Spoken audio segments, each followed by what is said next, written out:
महत्व को बिगाड़ दिया। के दिन सामान लेकर आना है, चांदी का बर्तन लेकर आना है, ये सामान लेकर आना है, वो सामान लेकर लाओ, मना नहीं है। हिंदू धर्म में ये रीति रही है, कोई सामग्री खरीदी जाती है, पीतल की, तांबे की, कोई वस्तु हम खरीदते हैं। पर आज का समय का जो फैशन बढ़ता गया तो कहा साहब चांदी के बर्तन खरीदना जरूरी है, चांदी का सामान खरीदना जरूरी है, सोने का पात्र, सोने की वस्तु खरीदना जरूरी है, ये सामग्री खरीदना। तो यहाँ शास्त्र नहीं कह रहा कि महाराज इतने महंगे महंगे पदार्थ खरीदो और घर में कर्जा कर लो। शास्त्र तो यह कहता है कि पूजन करना है आपको, अगर आप एक सामग्री भी लेकर आ रहे हैं तो उसमें आपका भाव जुड़ा होना चाहिए, कर्जा नहीं जुड़ा होना चाहिए।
एक 2 महीने का 4 महीने का किसी का गिर गया हो, बच्चा चले गया 2 महीना 4 महीना 6 महीने का,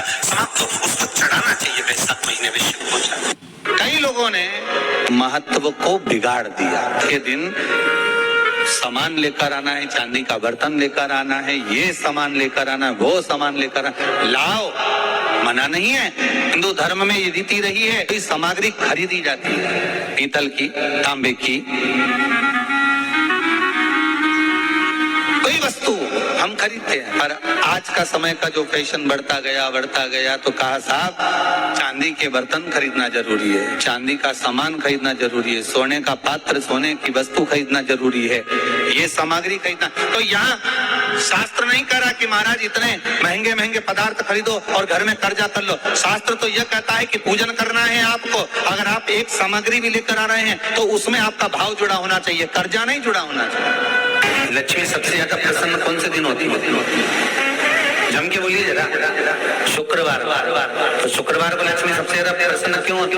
उसका प्रसन्न होने का कारण क्या था? लक्ष्मी जी के दो भाई थे, दोनों की शादी नहीं हो रही थी, दाता और विधाता, दोनों का विवाह नहीं हो रहा। और दाता विधाता के लिए लक्ष्मी बड़ी परेशान थी, रोज नारायण से कहती थी प्रभु कुछ कृपा करिए, दाता विधाता का विवाह नहीं हो रहा, उम्र होती चली जा रही है, इनका कुछ करिए प्रभु, आप नारायण हैं, आप कुछ तो कर सकते हो। भगवान नारायण ने तब लक्ष्मी से कहा एक काम करो, बेलपत्री के पेड़ के नीचे बैठकर लक्ष्मी तुम अनुष्ठान करो तुम्हारे भाइयों के विवाह के लिए। इसलिए आज भी हमारे हिंदू धर्म की रीति है कि बेलपत्री के पेड़ के नीचे शाम के समय लक्ष्मी का वासा होता है, 7 बजे तक ब्रह्मा जी का वासा होता है। पीपल के वृक्ष में सुबह 7 बजे तक ब्रह्मा जी का वासा, 7 बजे से लेकर 10:30 बजे तक पीपल के वृक्ष में भगवान विष्णु का वासा होता है। कितनी बजे तक? 10:30। 10:30 से लेकर 11:30 12 बजे तक पीपल के वृक्ष में पितरों का वासा होता है। इसलिए हमारे यहाँ पितरों को श्राद्ध पक्ष में जो भोजन कराया जाता है वो 10:30 से 12 के बीच में कराया जाता है। 12 बजे के बाद पीपल के वृक्ष में दोपहर के 1:30 बजे तक आहूतों का वासा रहता है। आहूत कौन? जो गर्भ में शांत हो गए, जो कुंवारी अवस्था में शांत हो गए, जो जन्म लेने के बाद उनका विवाह नहीं हुआ और शांत हो गए, उन आहूतों का वासा उस पीपल के वृक्ष में दोपहर में 1:30 बजे तक रहता है। उसके बाद में प्रेतों का वासा चालू होता है, इसलिए दोपहर के समय पीपल के पेड़ की परिक्रमा नहीं होती। फिर शाम को 4 बजे से 7 बजे तक पीपल के वृक्ष में शंकर जी का वासा होता है, इसलिए शाम के समय पीपल की परिक्रमा नहीं होती। 7 बजे के बाद में पीपल के वृक्ष में रात्रि को 9 बजे तक कुबेर का वासा होता है। फिर 9 बजे के बाद में प्रेतवास चालू होता है पीपल के वृक्ष में। उसी तरह बेलपत्री का जो वृक्ष है, उस बेलपत्री के वृक्ष के नीचे रात्रि को 8 बजे से लेकर 12 बजे तक बेलपत्री के पेड़ के नीचे कुबेर का निवास होता है। महाराज कुबेर का निवास। प्रयास करा करो किसी बेलपत्री के पेड़ के नीचे हम दीप लगाएं, घी का दीप। यदि संपदा की कमी हो तो, अगर भगवान ने खूब संपदा दी है तो भले मत लगाओ, कोई दिक्कत।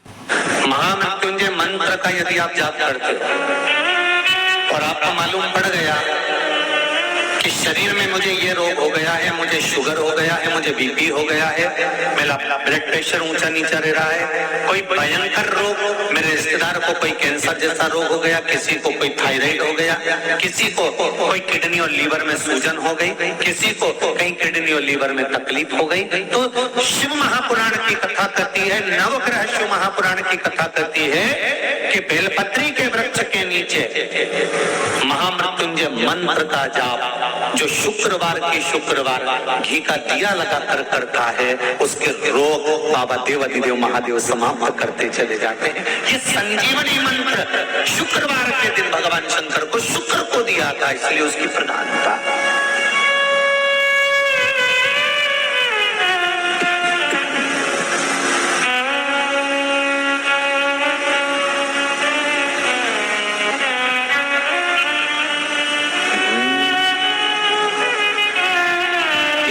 संजीवनी मंत्र शुक्रवार के दिन बेलपत्री के वृक्ष के नीचे बैठकर घृत का दिया लगाकर शरीर में जो रोग है उसका स्मरण कर शंकर जी से विनय कर, हे भोलेनाथ, आपने शुक्र देवता को संजीवनी मंत्र दिया है, तो क्या आप मेरे को वो मंत्र प्रदान नहीं करोगे? मेरे रोग, मेरी बीमारी, मेरे दुख को आप नहीं हरोगे?